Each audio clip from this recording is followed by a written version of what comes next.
Students, তোমালোকৰ আজি class 9 or 1.2 lesson tour মই question খিনি solution কৰিছো তোমালোকে চাবা question number 1 ত আছিল তোমালোকৰ যে তলৰ উক্তিবিলাক সত্য নে অসত্য উল্লেখ কৰা তোমাৰ উত্তৰৰ যথাৰ্থতা প্ৰতিপন্ন কৰা এই তিনটা question আছে তোমালোকৰ question number 1 ত আছে চোৱা প্ৰতিটো অপৰিমেয় সংখ্যাই এটা বাস্তৱ সংখ্যা হয় নে নহয় ক'ব লাগে তোমালোকে দুই নম্বৰত আছে সংখ্যা ৰেখাৰ প্ৰতিটো বিন্দুৱে √m আৰহি য'ত m এটা স্বাভাৱিক সংখ্যা 3 নম্বৰতে আছে প্ৰতিটো বাস্তৱ সংখ্যাই এটা অপৰিমেয় সংখ্যা তে কথা হল কি এই কোৱেশ্চন গিটাৰ সলিউশন কৰোতে তোমালোকে এটা বস্তু ভালদৰে জানিব লাগিব আগৰ ভিডিও সমূহত মই তোমালোকৰ দিয়া আছিল কিন্তু আজি আকৌ মই অলপ আউৰাই দিছো তোমালোকক চাবা ইয়াত কোৱেশ্চন নম্বৰ 1 ত আছিল প্ৰতিটো অপৰিমেয় হয় এটা বাস্তৱ সংখ্যা গতিকে কি অপৰিমেয় সংখ্যাই বাস্তৱ সংখ্যা হয় যেহেতু পৰিমেয় অপৰিমেয় দুইটা মিলি পেলে বাস্তৱ সংখ্যা হয় সংখ্যা ৰেখাৰ প্ৰতিটো বিন্দুৱে √m আৰহি য'ত m এটা স্বাভাৱিক সংখ্যা বুলি কৈছে যে সংখ্যা ৰেখাৰ যেহেতু প্ৰতিটো বিন্দু √m আৰহি হ'ব জানো যেহেতু মাইনাস খিনি আমি √m আৰহি দেখাব নোৱাৰো 3 নম্বৰ দি আছে যে প্ৰতিটো বাস্তৱ সংখ্যাই এটা অপৰিমেয় সংখ্যা বুলি কৈছে কাৰণ প্ৰতিটো বাস্তৱ সংখ্যাই অপৰিমেয় সংখ্যা হ'ব নোৱাৰে যেহেতু প্ৰতিটো বাস্তৱ সংখ্যাত পৰিমেয় আৰু অপৰিমেয় দুইটা থাকে এতিয়া এই কথাকিটা জানিবৰ কাৰণে মই তোমালোকক এখন নক্সাৰ আৰহি এটা তোমালোকক অলপ বুজাইছো চাবাচোন এটা সোয়া তোমালোকে স্বাভাৱিক সংখ্যা বুলি কলে কোনবিলাক হয় সোয়া 1 2 3 4 ৰ পৰা n তোমালোকে এখিনি স্বাভাৱিক সংখ্যা বুলি কওঁ আৰু পূৰ্ণ সংখ্যা বুলি কলে একেখিনিয়ে হয় কিন্তু ইয়াত এটা 0 টো থাকে অৰ্থাৎ 0 1 2 3 পৰা ধৰি এখিনি পূৰ্ণ সংখ্যা বুলি কওঁ এতিয়া তোমালোকে কম যে প্ৰতিটো স্বাভাৱিক সংখ্যাই পূৰ্ণ সংখ্যাৰ অন্তৰ্ভুক্ত হয় কিন্তু প্ৰতিটো পূৰ্ণ সংখ্যা স্বাভাৱিক সংখ্যাৰ অন্তৰ্ভুক্ত নহয় এই ক্ষেত্ৰত চাবা যেহেতু 0 টো ইয়াৰ অন্তৰ্ভুক্ত নহয় সেই কাৰণে আমি তেনেধৰণে ক'ব পাৰো ঠিক হেদে অখণ্ড সংখ্যা বুলি কলে সংখ্যা ৰেখাত লিখিব পৰা যি সংখ্যাখিনিকে আমি অখণ্ড সংখ্যা বুলি কওঁ এতিয়া চোৱা ইয়াত অখণ্ড সংখ্যাত তোমাৰ মাইনাস টাৰ্মখিনি আছে আকৌ চোৱা পৰিমেয় সংখ্যা বুলি কলে এই অখণ্ড সংখ্যাখিনিটো হয় তাৰ উপৰি তোমাৰ 2/3 3/2 এনেকুৱা যিবিলাক ভগ্নাংশ আকাৰৰ সংখ্যা লিখিব পাৰো অৰ্থাৎ p/q আৰহিত যিবিলাক লিখিব পাৰো q is not equal to 0 সেইবিলাকক আমি পৰিমেয় সংখ্যা বুলি কওঁ জানাই তোমালোকে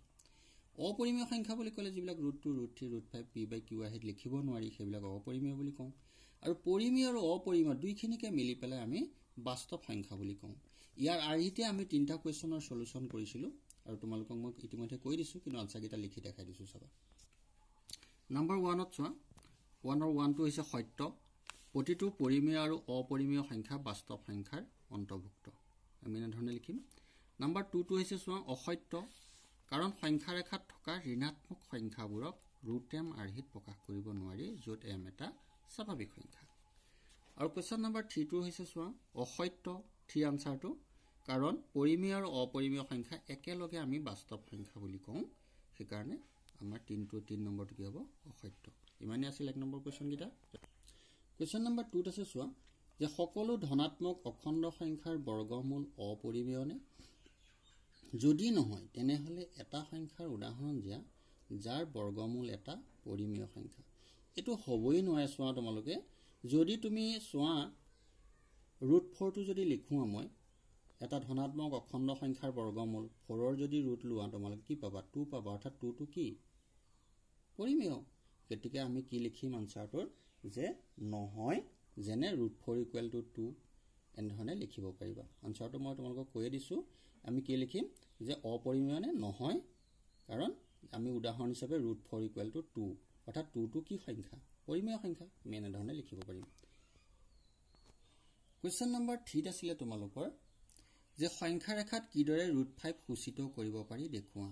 এতিয়া আমি সংখ্যা ৰেখাত আগতে কি শিকি আহিছা তোমালোকে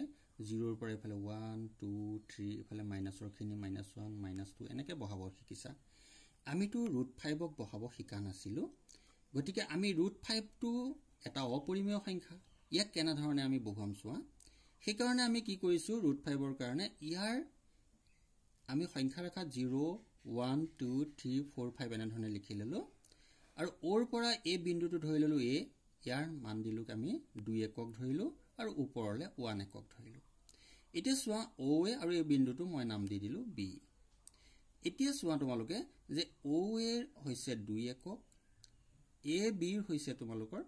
1 একক ধৰিলো এতিয়া আমি পাইথাগোৰাছৰ উপপাদ্য মতে চাও ইয়াৰ পৰা ইয়ালে ডিসটেন্সটো কিমান হ'ব ইয়াৰ ডিসটেন্সটো তোমালোকে √5 টোক পাব লাগিব এই √5 টো পাবলৈ হলে আমি পাইথাগোৰাছৰ উপপাদ্য মতে কি পাইছিলো যে OB² = OA² + AB² এতিয়া আমি এনেধৰণে লিখিছো যে ত্ৰিভুজ OAB ৰ পৰা পাওঁ এনেধৰণে চোৱা O এৰ মান দিলো 2 AB ৰ মান দিলো 1 অৰ্থাৎ পালো কিমান 4 + 1 5 এ স্কয়াৰটো উঠাই দিয়াৰ লগে লগে OB থাকিলে এফালে আমি √5 লিখিলো অৰ্থাৎ OB ৰ ডিসটেন্সটো পালা তোমালোকে √5 এতিয়া আমি কি কৰিম চাবা তোমালোকে ইয়াত যেহেতু √5 পালা গতি O ৰ পৰা B লৈ কাটা কম্পাসৰ সহায়ত আমি কি লম এটা জোখ লৈ পেলাই আমি এনা ধৰণে ইয়াৰ পৰা আমি কি কৈছো কাটা কম্পাসে চাপ এটা আঁকিছো আৰু এই চাপটোৱে চোৱা তোমালোকৰ এই বিন্দুটোত কাটিছে আৰু যেটো বিন্দুত কাটিব হেতুৱে হৈছে √5 এটো হৈছে ইয়াৰ সংখ্যা ৰেখাত আমি √5 টো এই বিন্দুটোত পাইছো অৰ্থাৎ এনে ধৰণে উদাহৰণটা তোমালোকে চাব পাৰা যে 2 বুলি কোৱা √5 বুলি কোৱাৰ লগে √4 ৰ বৰ্গমূল কিমান হয় 2 হয় তা √5 বুলি কোৱাৰ লগে লগে কি হ'ব 2 তকে অলপ বাঢ়িব লাগিব গতিকে 2 ৰ পৰা অকমান বাঢ়ি গৈছে দেখিছা গতিকে এইটো হৈছে আমি সংখ্যা ৰেখাত এনে ধৰণে ইয়াক সূচিত কৰিব পাৰো তোমালোকৰ আনসাৰটো ইমানে আছিল আজিলে তোমালোকৰ ভিডিওটো লেসনটো মই ইমানতে সমাপ্ত কৰিছো তোমালোকে মোৰ চেনেলটো সাবস্ক্ৰাইব কৰি লবা পিছৰ নেক্সট লেসনখিনি পিছৰ নেক্সট ভিডিও তোমালোকলৈ আকৌ লৈ আহিম থ্যাংক ইউ